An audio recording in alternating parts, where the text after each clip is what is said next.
طلع البدر علينا من ثنيات الوداع وجب الشكر علينا ما دعا لله داع.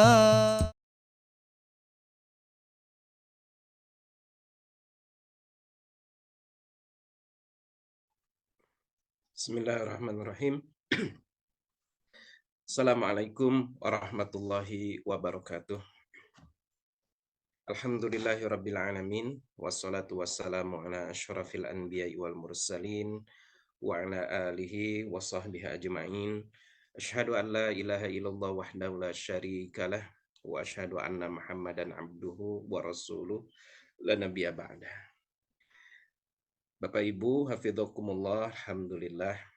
Puji dan syukur, marilah senantiasa kita panjatkan kehadirat Allah Subhanahu wa Ta'ala. Salawat dan salam semoga tetap tercurah kepada qudwah dan uswah kita, yakni Rasulullah Muhammad Sallallahu Alaihi Wasallam. Bapak Ibu sekalian, Akang Teteh yang hadir dalam kajian Sirah Nabawiyah di malam hari ini, alhamdulillah ini adalah pertemuan perdana ya setelah kita melaksanakan bulan Ramadan. Mudah-mudahan Allah Subhanahu wa Ta'ala senantiasa mencurahkan rahmatnya kepada kita semua. Mudah-mudahan Allah Subhanahu wa Ta'ala menerima amal ibadah saum Ramadan kita. Allah mencurahkan magfirah, dan juga yang terpenting adalah mudah-mudahan dengan saum Ramadan itu kita dapat menumbuhkan ketakwaan ya di dalam diri kita. Selanjutnya salawat dan salam mudah-mudahan tercurah kepada qudwah dan uswah kita Rasulullah Muhammad SAW beserta pada keluarga, sahabat, dan para pengikutnya hingga akhir zaman. Bapak Ibu sekalian, kita akan melanjutkan pembahasan Sirah Nabawiyah. Kita sekarang masuk ke pembahasan tentang perjanjian Hudaibiyah ya, perundingan Hudaibiyah. Bapak Ibu sekalian, perjanjian Hudaibiyah atau perundingan Hudaibiyah ini terjadi pada tahun ke-6 Hijriah atau tahun 628 Masehi. Nah, ini gambar yang nampak di hadapan Bapak Ibu ya. Ini adalah peruntuhan masjid ya. Ini masjid yang pernah dibuat mungkin pada masa Turki Utsmani ya, mungkin ya. Dan di sini untuk menandai tempat terlaksananya atau dilakukannya perjanjian Hudaibiyah ya, perundingan antara perjanjian damai antara kaum muslimin ya, Rasulullah SAW dengan orang-orang Quraisy ya, yang waktu itu yang menjadi duta dari orang Quraisy itu adalah Suhail bin Amr. Nah ini ya, ini lokasi Hudaibiyah ya. Tempat ini sering dikunjungi oleh jamaah umroh, jamaah haji ya, tempat ini karena ini tempat yang sangat bersejarah. Sedikit review ya tentang lokasi Hudaibiyah, di mana di lokasi inilah terjadi perjanjian atau perundingan Hudaibiyah ya. Nah, Bapak Ibu sekalian, ini latar belakangnya ya. Jadi pada bulan Dzulhijjah ya, tahun ke-6 Hijrah atau tahun 628 Masehi, Rasulullah SAW waktu itu ditemani oleh istri beliau yaitu Ummu Salamah dan diikuti juga oleh sekitar 1.400 sahabat ya, berangkat ke Mekah untuk melaksanakan umroh. Karena mereka datang ke sana untuk melaksanakan umroh, mereka tidak membawa senjata gitu. ya. Dan itu diperlihatkan oleh mereka ya, bahwa mereka datang ke sana semata-mata untuk beribadah, bukan untuk berperang. Juga mereka membawa binatang sembelihan al-hadyu ya. Hadyu. Nah, ini hadyu ini salah satu sunnah ya, salah satu sunnah Rasulullah SAW yang sebetulnya ini tidak terikat ya, tidak terikat ketika sedang melaksanakan umroh saja ya. Ini sebagai tambahan pengetahuan saja. Tidak terikat oleh ibadah umroh atau tidak terikat oleh ibadah apapun. Disunnahkan apabila kita berkunjung ke Tanah Haram ya, ke Makkah Al-Mukarramah, maka kita disunnahkan untuk menyembelih hadyu ya. Jadi sekali lagi, apakah itu ketika kita sedang melaksanakan umroh gitu ya, atau kita tidak sedang melaksanakan umroh ketika datang ke Masjidil Haram atau ke Tanah Haram Makkah Al-Mukarramah, maka disunnahkan kita untuk menyembelih hadyu. Ini sunnah Rasulullah SAW ya. Jadi bisa dilakukan ya, ibu-ibu, bapak-bapak di sini kalau pas kebetulan punya kelebihan harta misalnya ya, selain melaksanakan umroh itu di sana juga bisa menyembelih hadyu ya. Nah ini untuk meyakinkan masyarakat Quraisy pada saat itu bahwa Rasulullah SAW itu datang ke kota Mekah itu sama sekali tidak untuk berperang, tapi betul-betul untuk beribadah, yakni melaksanakan ibadah umroh. Nah, tapi orang-orang Quraisy waktu itu mereka itu memiliki hamiyah jahiliyah ya. Jadi memiliki kebanggaan kesombongan jahiliyah. Mereka tidak mau gitu. Tidak mau kehormatan mereka ini tercoreng dengan datangnya kaum muslimin ke kota Makkah. Jadi kemudian mereka ini berusaha untuk menghalang-halangi ya, untuk menghalang-halangi kaum muslimin, dan mereka sudah bersepakat untuk tidak mengizinkan ya, untuk tidak mengizinkan kaum muslimin memasuki kota Mekah. Ini untuk apa? Untuk menunjukkan kepada orang-orang Arab, untuk menunjukkan kepada masyarakat ya, bahwa mereka inilah yang pegang otoritas gitu. Mereka inilah yang pegang otoritas. Jadi untuk menunjukkan bahwa mereka ini punya kekuasaan seperti itu. Nah, Bapak Ibu sekalian, ketika kaum muslimin, Rasulullah SAW dan kaum muslimin ini tiba di salah satu lokasi di Usfan ya. Ini lokasi sekitar 84 km ya dari kota Mekah ke arah Madinah. Rombongan umroh ini bertemu dengan Bishr bin Sufyan.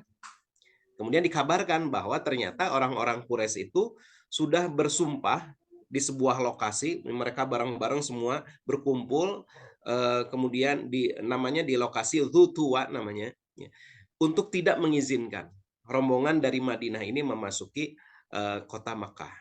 Bahkan Khalid bin Walid yang saat itu belum masuk Islam ya, Khalid bin Walid itu telah memimpin pasukan berkuda ya, dan sudah sampai di salah satu lokasi Qura al-Ghanim untuk menghalau kaum muslimin supaya kembali gitu ya, pulang ke Madinah.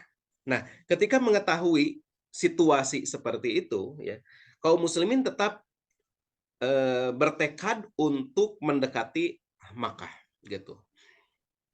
Nah, maka karena kaum muslimin tidak mau juga mundur, akhirnya dikirimlah beberapa orang utusan ya.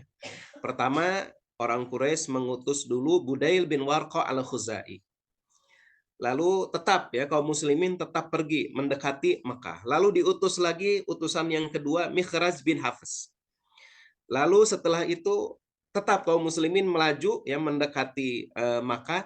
Kemudian diutuslah Al-Hulais bin Al-Qamah. Lalu setelah itu Urwah bin Mas'ud gitu. Jadi berturut-turut ya, ini di lobi kaum muslimin untuk sudah mundur lagi. Tapi kaum muslimin menegaskan kepada orang-orang Arab dan sekutunya ini bahwa apa yang mereka lakukan melakukan mereka lakukan saat ini, datang ke kota Mekah betul-betul untuk beribadah, hanya untuk beribadah gitu. Tapi tadi itu ya Bapak Ibu sekalian, orang-orang Quraisy ini ingin menunjukkan otoritasnya, mereka yang berkuasa gitu ya, ingin menunjukkan kehormatannya gitu ya, ingin menunjukkan kehormatannya, masa gitu dibiarkan begitu saja gitu orang-orang Islam masuk ke kota Makkah gitu. Nah setelah itu dikirim juga pasukan khusus. Ya, ketika sudah beberapa orang tadi dikirim untuk melobi kaum muslimin supaya mundur, akhirnya setelah itu kaum Quraisy juga mengirim 50 orang pasukan khusus gitu. Ini apa misinya? Menculik ya, menculik beberapa orang sahabat Nabi untuk dijadikan tawanan. Ini supaya apa? Ini supaya dalam rangka menggertak dan berupaya untuk apa? Agar kaum muslimin ini mundur gitu. Tapi ya ternyata Rasulullah SAW ini sudah menyiapkan ya segala sesuatunya. 50 orang pasukan ini ternyata berhasil ditangkap oleh petugas pengawal ya, yang memang diperintahkan oleh Rasulullah atau diatur oleh Rasulullah sedemikian rupa, ada pasukan pengamanan gitu ya, walaupun tidak untuk perang tapi disiapkan pasukan pengamanan pengawal yang waktu itu dipimpin oleh sahabat Rasulullah yaitu Muhammad bin Maslamah gitu. Jadi ini gagal juga nih 50 orang pasukan ini dengan misinya tadi untuk menculik gitu. Kemudian mereka mengirim lagi sekelompok orang ya untuk menteror rombongan. Jadi mereka bikin juga dari kejauhan, mereka melempari kaum muslimin ya, menembakkan anak panah gitu sebagai peringatan ya, melemparkan batu-batu gitu agar kaum muslimin ini mundur gitu. Nah, tapi ini juga gagal ya. Karena kaum muslimin berhasil menangkap 12 orang dari mereka yang mencoba untuk menteror tadi gitu ya. Jadi terus kaum muslimin melaju ya. Nah, waktu itu pasukan Khalid bin Walid ini sudah mendekati ya. Khalid bin Walid saya ingatkan sekali lagi, beliau waktu itu belum masuk Islam ya.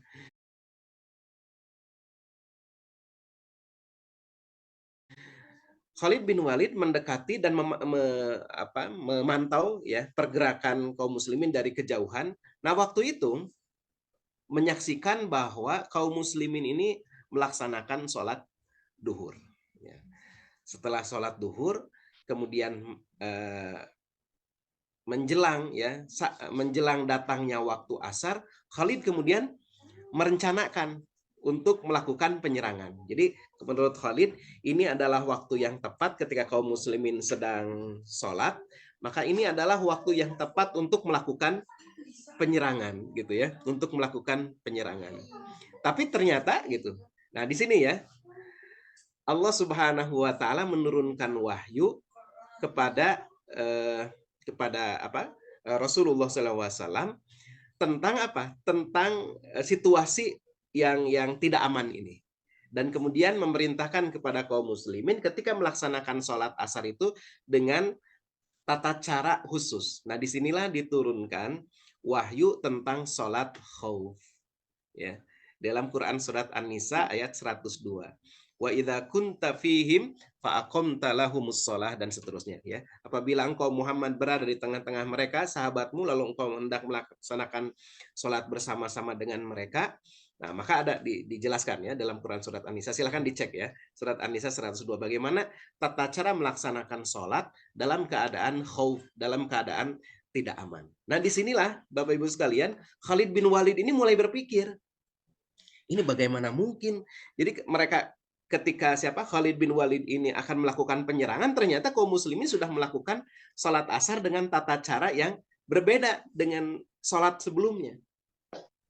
Nah, ini Khalid bin Walid mulai berpikir, dari mana ya Muhammad mengetahui bahwa aku akan melakukan penyerangan. Nah, disinilah mulai ya tertanam keimanan, tertanam keyakinan, tertanam kesadaran ya pada diri Khalid bin Walid ini, dan akhirnya nanti dia masuk Islam ya begitu. Nah, kemudian untuk meyakinkan orang-orang Quraisy pada saat itu, Rasulullah SAW pun kemudian mengirim utusan kepada orang-orang Quraisy ya. Waktu itu yang diutus oleh Rasulullah SAW adalah Khiras bin Umayyah. Ya. Khiras bin Umayyah untuk menjelaskan maksud kedatangan kaum muslimin. Tapi ketika dia baru saja tiba di Mekah, kemudian diserang ya, dan untanya yang ditunggangi oleh Khiras bin Umayyah ini dibunuh oleh Ikrimah bin Abu Jahal yang waktu itu belum masuk Islam. Ya. Bahkan dia sendiri ya, Khiras bin Umayyah ini juga hampir dibunuh gitu, kalau tidak dihalang-halangi oleh kaum kerabatnya yang ada di Mekah begitu. Ya. Nah setelah itu Rasulullah SAW bermaksud mengirim Umar bin Khattab sebagai utusan.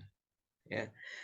Tapi waktu itu Umar bin Khattab memberikan pertimbangan, kata Umar bin Khattab, wahai Rasulullah, kalau saya yang diutus, maka saya ini tidak memiliki kekuatan pelindung gitu di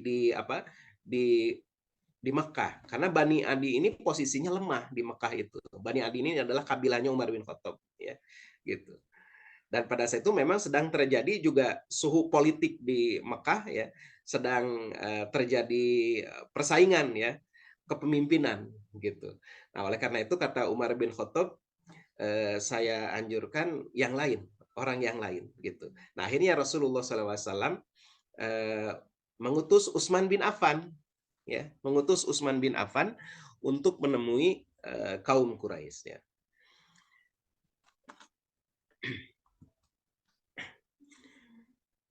Ini saya lewat saja ya. Nah, Rasulullah SAW mengutus Utsman bin Affan, misinya adalah tadi menjelaskan kepada orang-orang Quraisy ya. Tapi setelah itu, ketika Utsman bin Affan sudah sampai di Mekah, kemudian kaum muslimin menunggu di Hudaybiyah pada saat itu ya, tersiar kabar bahwa Utsman bin Affan itu terbunuh begitu ya.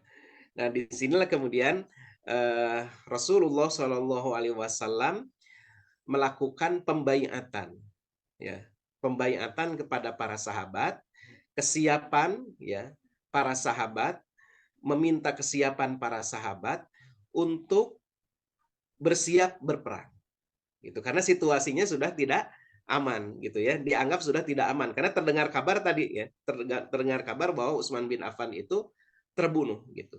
Nah, pada saat itulah terjadi peristiwa yang disebut dengan peristiwa Bai'atur Ridwan ya, pembaiatan yang diridhoi oleh Allah Subhanahu wa taala, di mana saat itu Rasulullah SAW membaiat 1.400 sahabatnya untuk siap berperang itu melawan orang-orang Quraisy ya.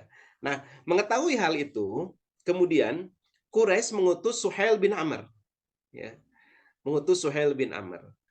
Dan waktu itu ditawarkan oleh orang-orang Quraisy untuk melakukan perjanjian damai dengan kaum muslimin. Ya, itulah kemudian perjanjian tersebut yang dikenal dengan nama Sulhu Hudaybiyah. Tadi sudah dijelaskan sedikit ya oleh Bung Hasibuan tuh di video tadi ya. Jadi Sulhu Hudaybiyah, perundingan Hudaybiyah atau perjanjian Hudaybiyah ya. Nah, ini tentang ini tadi ya, Bai'atur Ridwan ya.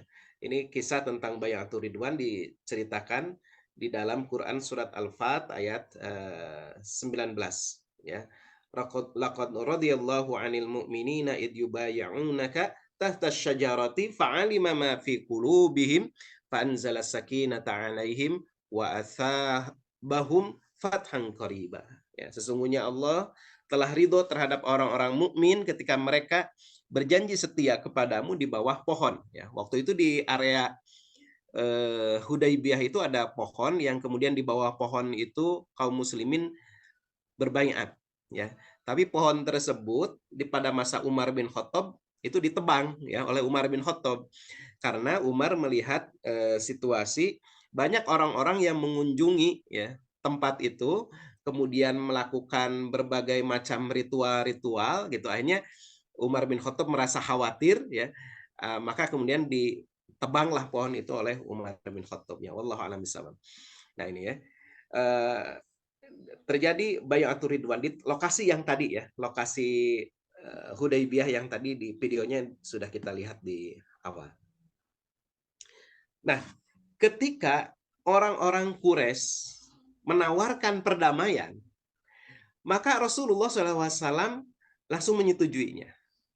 Walladzi nafsi biyadihi la yas'aluni khuttatan yu'adzimuna fiha hurumatillah illa a'taituhum iyyaha.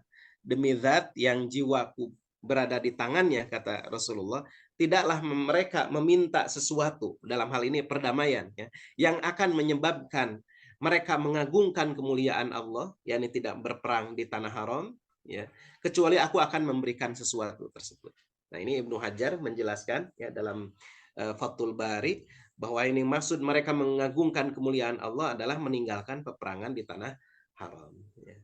Nah, ada juga disebutkan dalam riwayat Ibnu Ishaq, ya, dinyatakan mereka meminta kepadaku sesuatu yang dapat menyambung kekerabatan. Jadi kalimatnya ada kalimat lain. Ya. Intinya bahwa di sini Rasulullah menunjukkan kepada orang-orang Quraisy bahwa umat Islam ini menghargai perdamaian, begitu ya. Memang umat Islam ini melakukan peperangan dengan orang-orang Quraisy itu sebelumnya karena memang semata-mata dalam rangka untuk sebagai pembelaan diri, ya, juga karena mereka melakukan kezaliman kepada kaum muslimin, gitu. Dan ketika mereka menawarkan perdamaian, maka langsung disambut oleh kaum muslimin, gitu ya, disambut oleh Rasulullah Shallallahu Alaihi Wasallam, gitu. Nah, tapi Bapak Ibu sekalian, dalam perjanjian Hudaibiyah ini, para sahabat ini merasakan goncangan lah, begitu ya, goncangan. Para sahabat ini merasa bahwa isi dari perjanjian Hudaibiyah itu, poin-poin perjanjian Hudaibiyah itu menunjukkan kekalahan kaum muslimin, gitu. Ya. Jadi dianggap poin-poin perjanjian Hudaibiyah ini memang kalau kita baca isi ya dari perjanjian Hudaibiyah ini seolah-olah ya tidak adil, gitu ya, tidak adil bagi kaum muslimin. Ya, terlebih lagi tadi juga sudah diperlihatkan ya bahwa ketika Rasulullah SAW di dalam perjanjian tersebut ditulis Bismillahirrahmanirrahim, ya, Suhail bin Amr itu delegasi Quraisy waktu itu, kata Suhail, kami ini tidak kenal ya Ar-Rahman, kami ini tidak kenal Ar-Rahim, ya, apa itu Ar-Rahman Ar-Rahim, gitu. Kata Suhail bin Amr, tulis Bismikallahumma, ya, dalam perjanjian itu, ya, tulis Bismikallahumma. Nah, waktu itu kata para sahabat, ya, kesal melihat tingkahnya Suhail bin Amr yang angkuh, gitu. Kata para sahabat, demi Allah kami tidak akan menulis kecuali Bismillahirrahmanirrahim. Tapi kemudian Rasulullah mengalah. Kata Rasulullah, tulis Bismikallahumma. Ya, jadi biar nggak apa-apa nggak ditulis Bismillahirrahmanirrahim sebagaimana keinginan atau kebiasaan kaum muslimin. Tulis saja Bismikallahumma. Ya. Lalu setelah itu ditulis dalam perjanjian itu, ini adalah perjanjian yang diputuskan oleh Muhammad Rasulullah. Nah, Rasulullah belum melanjutkan, kata Suhail bin Amr, wallahi demi Allah, wahai Muhammad, ya, kalau kami mengetahui kamu itu Rasul Allah, maka kami tidak akan menghalang-halangi kamu untuk masuk ke Baitullah dan tidak akan memerangi kamu. Tulis, kata Suhail bin Amr, Muhammad bin Abdillah, ya, bukan Muhammad Rasulullah. Tulis Muhammad bin Abdillah. Kami nggak mau kalau ditulisnya Muhammad Rasulullah. Ya. Lalu para sahabat waktu itu menolak, ya. Para sahabat menolak, tapi Rasulullah lagi-lagi menunjukkan sikap seolah-olah mengalah, ya. Kemudian kata Rasulullah, demi Allah, sesungguhnya aku ini benar-benar Rasul Allah, meski kalian mendustakan aku. Lalu kata Rasulullah, tulislah Muhammad bin Abdullah. Ya. Nah, Bapak Ibu sekalian, ya bayangkan ya, kalau kita berada dalam situasi saat itu melihat bagaimana kaum muslimin ini seolah-olah diremehkan dan diatur, gitu ya, disetir gitu oleh orang-orang Quraisy ya. Nah, ini para sahabat ini mangkal luar biasa gitu ya. Mangkal, kesel gitu melihat bagaimana tingkah Suhail bin Amr begitu. Jadi baru di awal saja membuat draftnya itu sudah seperti itu tingkahnya gitu ya. Orang Quraisy itu ini yang membuat kesel kaum muslimin. Nah, kata Az-Zuhri, salah seorang ulama mengatakan inilah yang dimaksud dengan ucapan Rasulullah SAW, demi zat yang jiwaku berada di tangannya, tidaklah mereka meminta sesuatu hal yang menyebabkan mereka mengagungkan kemuliaan Allah, kecuali aku akan memberikan sesuatu tersebut. Jadi Rasulullah ini ya nampaknya kita melihat seolah-olah mengalah gitu. Tapi mengalahnya ini, nah ini menjadi pelajaran buat kita ya. Kadangkala kita ini harus menunjukkan sikap mengalah untuk mendapatkan tujuan yang lebih besar gitu. Selama kita tidak menyimpang dari prinsip ya. Tidak menyimpang dari prinsip begitu. Tadi ya. Memang keinginan kita sih Bismillahirrahmanirrahim dicatatnya gitu. Tetapi ternyata mereka menginginkan Bismikallahumma. Nggak apa-apa, itu bukan sesuatu yang prinsip. Toh ya tetap Bismillahirrahmanirrahim sebetulnya kan gitu.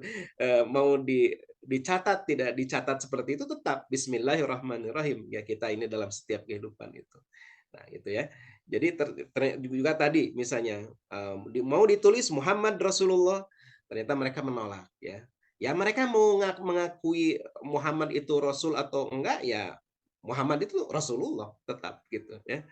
Nah ini jadi ada sikap mengalah dan kemudian setelah itu ditambah gitu nanti isinya pun gitu ya seolah-olah kaum muslimin ini diperlakukan tidak adil begitu. Sekali lagi Bapak Ibu sekalian, Akang Teteh sekalian, ini menjadi pelajaran buat kita ya. Bagaimana Rasulullah ini bersiasat ya. Bagaimana Rasulullah ini berpolitik ya. Seolah-olah mengalah tapi sebetulnya dalam rangka mengambil atau mencapai target ya, mencapai target yang akan menghantarkan kepada kemenangan gitu.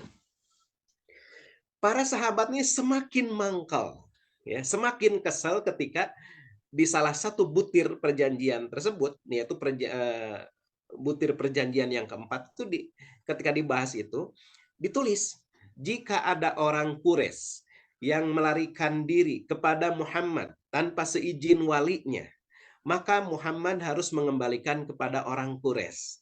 Sebaliknya, jika pengikut Muhammad melarikan diri ke orang Quraisy, yakni ke Mekah, maka mereka orang-orang Quraisy tidak perlu mengembalikannya kepada Muhammad. Gitu.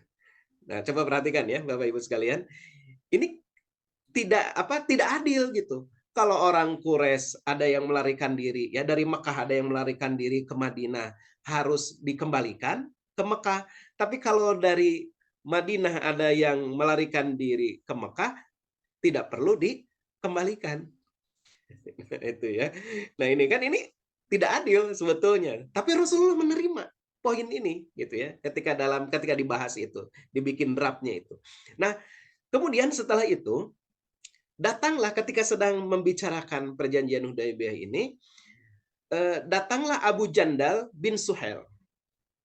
Dia melarikan diri dari Mekah ke Madinah, ya, datang ke Hudaybiyah karena ingin ikut ke Madinah. Dia ingin sudah masuk Islam ya, dia masuk Islam begitu dan ingin hijrah ke Madinah gitu. Waktu itu dia dalam kondisi sedang menyeret belenggu yang mengikat dirinya gitu ya. Jadi dia dalam keadaan sedang terikat, datang sengaja ke Hudaybiyah dan kemudian dengan harapan bisa dia datang ke Madinah, hijrah ke Madinah gitu. Nah, ketika itu Suhail bin Amr dia langsung mengatakan, padahal ini belum dicatat, baru dibahas aja ya gitu. Suhail bin Amr mengatakan, nah ini nih ya, Abu Jandal ini, ya, Abu Jandal bin Suhail ini, gitu. Orang yang pertama aku tuntut untuk dikembalikan. Kata Rasulullah, bukankah ini belum ditulis? Kata Rasulullah. Ya, kata Suhail bin Amr, kalau dia tidak dikembalikan, aku tidak jadi, ya, dengan perjanjian ini, gitu ya. Rasulullah ini apa? Mengalah lagi. Nah, ini yang membuat kemudian para sahabat itu semakin gemes, ya, semakin gemes dan mempertanyakan kenapa Rasulullah, ya dalam hati mereka kesal dan mempertanyakan di dalam hati mereka kenapa Rasulullah ini mengalah terus begitu, kenapa mengalah terus gitu ya. Nah, kemudian di dalam perjanjian tersebut juga kaum muslimin harus membatalkan umroh. Bapak Ibu sekalian, bayangkan suasana kebatinan para sahabat ya, kaum muhajirin yang mereka sudah sekian lama ya, sudah sekian lama berapa tahun, hampir 8 tahun meninggalkan tanah airnya begitu ya. Ketika sudah sangat rindu ingin kembali ke kampung halaman, berkunjung bertemu dengan kerabat yang masih ada di Mekah, tiba-tiba dan itu jaraknya ya, Hudaybiyah itu ke Masjidil Haram tuh jaraknya adalah 25 kilometer kurang lebih. Ya, 25 kilometer. Udah sangat dekat sekali gitu. Tiba-tiba harus balik lagi. Membatalkan umrohnya ya. Bayangkan ya Bapak Ibu sekalian bagaimana suasana kebatinan mereka. Kecewanya luar biasa gitu. Sudah perjalanan jauh dari Madinah ya, hampir seminggu ya, dari Madinah ke Mekah itu, tiba-tiba tinggal 25 kilometer lagi, harus balik lagi, harus dibatalkan ibadah umroh itu dan mereka tidak jadi berkunjung ke kampung halamannya ya gitu. Dan waktu itu mereka sudah berbaiat lagi, sudah berbaiat siap bertempur ya hingga titik darah penghabisan gitu. Tapi Rasulullah Shallallahu Alaihi Wasallam demi menjaga perdamaian atau terwujudnya perdamaian gitu ya, beliau kemudian menyepakati ya, menyepakati bahwa batal ya, umroh mereka itu batal. Nah ini ya, ini sekali lagi yang membuat para sahabat Rasulullah Shallallahu Alaihi Wasallam itu merasa kesal, ya merasa kecewa gitu. Ya. Nah ini yang tidak bisa menahan Umar bin Khattab akhirnya protes. Ya ini diriwayatkan oleh Umar bin Khattab sendiri gitu ya. Jadi dia datang kepada Rasulullah, ya maka aku datang kata Umar kepada Rasulullah SAW waktu itu, kemudian bertanya, ya lihat ini kalimatnya ya, menunjukkan kekesalan gitu. Ya Rasulullah, bukankah engkau ini benar-benar Nabi Allah? Lihat kata-katanya ya, Bapak Ibu sekalian. Ini karena Umar sudah memuncak itu kekesalannya. Dia menganggap bahwa butir-butir perjanjian itu adalah sebuah kekalahan bagi kaum muslimin. Sampai-sampai kalimatnya, bukankah engkau ini benar-benar Nabi Allah? Kata Rasulullah, benar wahai Umar. Ya. Lalu kata Umar, bukankah kita ini berada di pihak yang benar dan musuh kita, yakni orang-orang Quraisy itu di pihak yang batil? Kata Rasulullah, benar wahai Umar. Ya. Lalu kata Umar lagi, lalu ya Rasulullah, mengapa kita menimpakan kehinaan pada agama kita? Jadi dianggapnya perjanjian Hudaybiyah ini menimpakan kehinaan gitu ya, kepada agama kita. Lalu kata Rasulullah apa? Wahai Umar, sesungguhnya aku ini adalah utusan Allah. Aku tidak akan durhaka kepadanya dan dia pasti akan menolongku, kata Rasulullah SAW. Jadi perjanjian Hudaybiyah ini memang diperintahkan, ya, diperintahkan oleh Allah Subhanahu Wa Taala. Jadi aku ini kata Rasulullah, aku ini Rasul Allah, aku ini utusan Allah, aku tidak akan durhaka kepadanya atas perintah Allah Subhanahu Wa Taala dan dia pasti akan menolongku, begitu. Lalu kata Umar, bukankah ya Rasulullah engkau berkata kepada kami bahwa kita akan datang ke Baitullah dan bertawaf? Ya, kata Rasulullah, benar Umar, tetapi aku tidak mengatakan kepadamu bahwa kita ini akan datang ke Baitullah tahun ini. Jadi Rasulullah memang sebelum keberangkatan ya beberapa saat sebelum keberangkatan itu menyampaikan bahwa aku bermimpi, kata Rasulullah, melihat kalian itu datang ke Baitullah dan bertawaf gitu ya. Nah, Rasulullah sendiri tidak menyebutkan apakah itu terjadi tahun ini atau kapan gitu ya. Ternyata kan terjadinya itu nanti ya di tahun berikutnya dan kemudian bahkan kaum muslimin bisa melakukan futuh Makkah gitu. Ya. Nah, kemudian Rasulullah menegaskan, sesungguhnya kamu wahai Umar akan datang ke Baitullah dan akan tawaf di sekitarnya. Nah, gitu ya. Nah, ini ya Bapak Ibu sekalian bagaimana Umar bin Khattab ini, Umar belum juga puas ya, datang juga kepada Abu Bakar gitu. Tapi jawaban Abu Bakar sama ya. Jawaban Abu Bakar, wahai Umar, dia itu adalah utusan Allah. gitu ya. Dan Allah pasti akan menolongnya gitu. Nah, para sahabat protes. Puncak kekecewaan para sahabat itu ketika itu yaitu ketika Rasulullah SAW menyuruh kepada para sahabat untuk tahalul ya. Jadi membatalkan karena akhirnya menyembelih binatang sebagai dam ya, karena sudah berniat umroh tetapi kemudian tidak jadi kan umrohnya, akhirnya membayar damnya itu adalah dengan menyembelih hewan ya, menyembelih hewan. Kemudian mencukur rambut sebagai tahallulnya gitu ya, mencukur rambutnya. Tapi ketika Rasulullah memerintahkan seperti itu, para sahabat itu kan dalam keadaan sedang mangkal. Ya.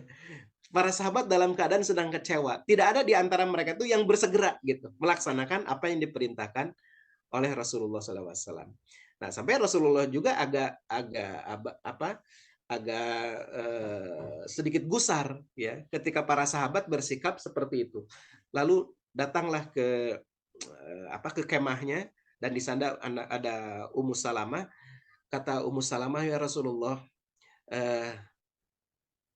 lakukan saja ya apa yang ingin engkau lakukan ya, nanti juga mereka akan ikut kok gitu ya. Ini bakal bahasa kita nih ya, mereka juga nanti akan ikut akhirnya itu para sahabat. Jadi ketika Rasulullah terlihat gusar, Ummu Salamah itu memberikan masukan, sudah sekarang ya Rasulullah, Anda keluar sembelih binatang sembelihan, kemudian Anda cukur rambut Anda gitu. Nah, Rasulullah melakukan seperti itu, kemudian para sahabat akhirnya tersadar ya, mereka pun akhirnya melaksanakan apa yang diperintahkan oleh Rasulullah SAW. Dan setelah itu mereka kemudian pulang ke Madinah. Ya. Nah, dalam kondisi para sahabat kecewa, kesal seperti itu, ya, Bapak Ibu sekalian, justru turun wahyu yang menceritakan tentang, yang mengomentari tentang perjanjian Hudaibiyah itu. Inna fatahna laka fatham mubina. Ya, sesungguhnya kami telah memberikan kemenangan kepada kamu dengan kemenangan yang nyata.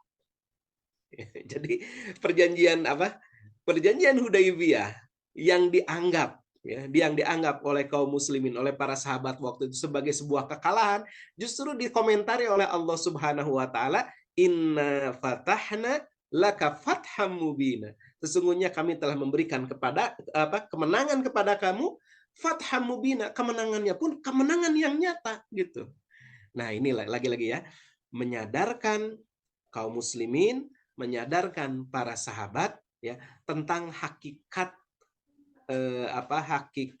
perjuangan ya, tentang hakikat perjuangan gitu. Jadi mereka tersadar juga bahwa yang namanya ini menjadi pelajaran buat kita, maksudnya ya, menjadi pelajaran buat kita bahwa yang namanya berjuang di jalan Allah itu tidak selalu harus dengan cara angkat senjata gitu ya. Di sini digambarkan bahwa ada juga strategi perjuangan yang lain, ada dalam waktu-waktu tertentu kita ini harus bersiasat ya, berpolitik gitu ya, berstrategi. Bagaimana kita, intinya kan perjuangan dalam Islam itu intinya bagaimana agar dakwah Islam ini tersampaikan kepada sebanyak-banyaknya orang, kemudian Islam itu bisa terlaksanakan. Kan itu intinya gitu ya. Intinya itu yang ingin dicapai gitu. Nah, ini perjanjian Hudaibiyah ini mengajarkan kepada kita kaum muslimin ya, bahwa ketika kita diajak untuk berdamai, ya kita berdamai gitu. Ketika mereka menyerang, kita menyerang begitu ya. Jadi dan yang perdamaian itulah yang lebih diutamakan sebetulnya gitu dalam dakwah. Kalau dalam kacamata dakwah, justru kita harus berupaya menjaga perdamaian. Karena dakwah Islam itu, Bapak Ibu sekalian, ya, hanya bisa, ini hikmahnya, dakwah Islam itu hanya bisa tersebar ya dengan cepat itu apabila dalam kondisi damai. Gitu. Kan orang kalau lagi damai mah bisa berpikir. Ketika dibacakan Al-Qur'an, dibacakan hadis gitu ya. Kalau sedang dalam kondisi damai mah lebih bisa memikirkan. Tapi kalau dalam suasana perang, ya dalam kondisi tidak bisa berpikir dengan jernih. Nah, ini pelajarannya buat kita ya. Jadi kalau Bapak Ibu lihat di dalam tafsir ya, ayat Quran surat Al-Fat ini diceritakan di dalam kitab-kitab tafsir bahwa ini turun berkaitan dengan perjanjian Hudaibiyah. Dan perjanjian Hudaibiyah tersebut disebut ya sebagai kemenangan yang nyata, karena dengan perjanjian Hudaibiyah tersebut kaum muslimin bisa leluasa berdakwah, bisa menyebarkan Islam dengan tenang gitu. Kemudian juga tercapai ya berbagai macam target-target dakwah ya, berbagai macam target-target dakwah. Nah, pengaruh positifnya ini tadi sudah saya singgung juga ya. Jadi Islam didakwakan dengan tenang, pemeluk Islam bertambah dengan cepat ya dengan adanya perjanjian Hudaibiyah ini. Kemudian kaum muslimin pun bisa fokus untuk memperluas teritorial. Ya. Ini kalau lihat waktunya nggak akan cukup ya. Saya menjelaskan tadinya akan dilanjutkan dengan perang Khaybar ya. Tapi kayaknya nggak akan cukup nih waktunya ya. Ya, jadi kaum muslim ini salah satu contohnya ya bagaimana memperluas teritorial itu adalah ketika kaum muslimin bisa fokus melawan musuh yang ada di belakang mereka, ini orang-orang Yahudi. Yang waktu itu orang Yahudi itu sudah terkonsentrasi ya dalam jumlah yang sangat besar di wilayah Khaybar, gitu ya, di wilayah Khaybar. Nah, kemudian dengan perjanjian Hudaibiyah ini kaum muslimin ini semakin matang ya pemahamannya gitu. Dan salah satu butir perjanjian dari Hudaibiyah itu adalah kebebasan untuk memilih. Ya, kebebasan untuk memilih. Jadi kabilah-kabilah Arab itu diperkenankan untuk memilih akan bersekutu atau bahasa kita sekarang akan berkoalisi dengan siapa. Gitu. Jadi diberikan kebebasan. Nah, waktu itu Bani Bakar misalnya. Bani Bakar itu memilih untuk bersekutu dengan orang Quraisy. Sementara Bani Khuza'ah, nah Bani Khuza'ah ini musyrikin ya. Musyrikin. Bani Khuza'ah ini. Mereka memilih untuk bersekutu dengan kaum muslimin.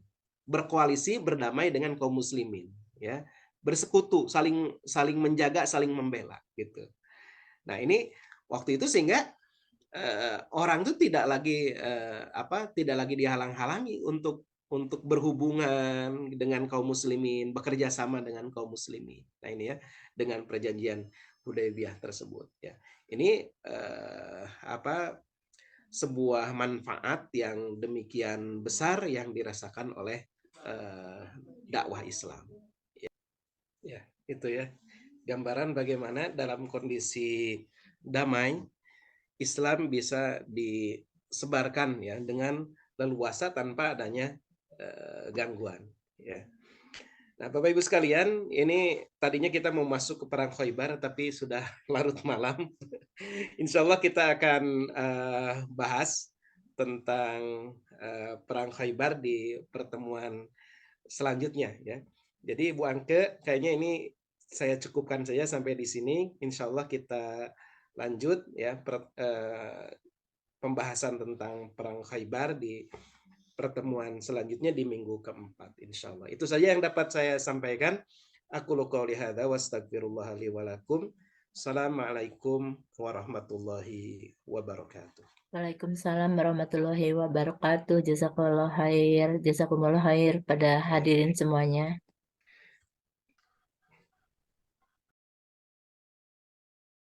طلع البدر علينا من ثنيات الوداع وجب الشكر علينا ما دعا لي